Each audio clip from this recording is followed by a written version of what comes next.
Hi, ഞാൻ നിങ്ങൾക്ക് ഒരു വീഡിയോ കാണിച്ചു തരാമേ. ആ വീഡിയോ കണ്ടിട്ട് എന്താണ് അഭിപ്രായം വെച്ചാൽ പറയണമേ.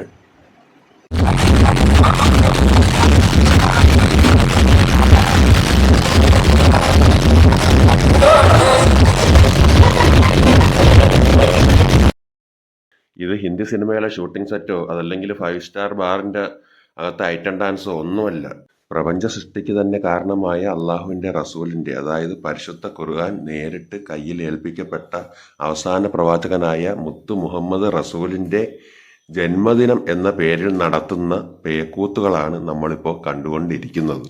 പണ്ടൊക്കെ കൊച്ചു കുഞ്ഞുങ്ങളെ കൊണ്ട് ജാഥ നടത്തി അവർക്ക് കുറച്ച് മിഠായികൾ വിതരണം ചെയ്യുകയോ കുറച്ച് ബിരിയാണി ഉണ്ടാക്കി കൊടുക്കുകയോ കുറച്ച് നല്ല ഫുഡ് ഉണ്ടാക്കി കൊടുക്കുകയോ അല്ലെങ്കിൽ ദഫ്മുട്ട് നടത്തുകയോ ഒക്കെ ചെയ്ത് പണ്ടൊക്കെ തീർത്തുന്ന ഒരു ചടങ്ങായിരുന്നു അത്. അതൊക്കെ വലിയ തെറ്റില്ലെന്ന് തന്നെ പറയാം. ദഫ്മുട്ട് നബി സല്ലല്ലാഹു അലൈഹി വസല്ലം മക്കയിൽ നിന്ന് മദീനയിലോട്ട് പോയപ്പോൾ അവിടെ ദഫ്മുട്ട് നടത്തിയാണ് അവരെല്ലാവരും നബിയെ സ്വീകരിച്ചത്. അതൊക്കെ ചെയ്യുന്നത് തെറ്റില്ലെന്ന് പറയാം.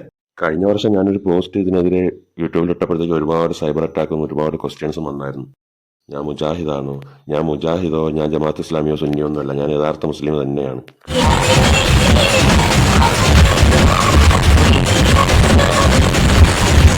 ഇങ്ങനെ കാതടിപ്പിക്കുന്ന DJ ലൈറ്റും വെസ്റ്റേൺ മ്യൂസിക്കും ഇട്ട് അശ്ലീലങ്ങളും വിളിച്ചു കൂവി നട റോഡിൽ കൂടി നേരെ ചൊവ്വെ അവറത്ത് കൂടി മറയ്ക്കാതെ ആഭാസം നൃത്തവും ചവിട്ടി അഹങ്കരിച്ച് വഴിയും ബ്ലോക്കാക്കി എന്തൊക്കെ കാണിക്കാമോ അത് മൊത്തവും കാണിച്ച് ഇങ്ങനെ നബിദിനം ആഘോഷിക്കാൻ ഏത് നബിയാണ് പറഞ്ഞത് മനസ്സിലാവുന്നില്ല.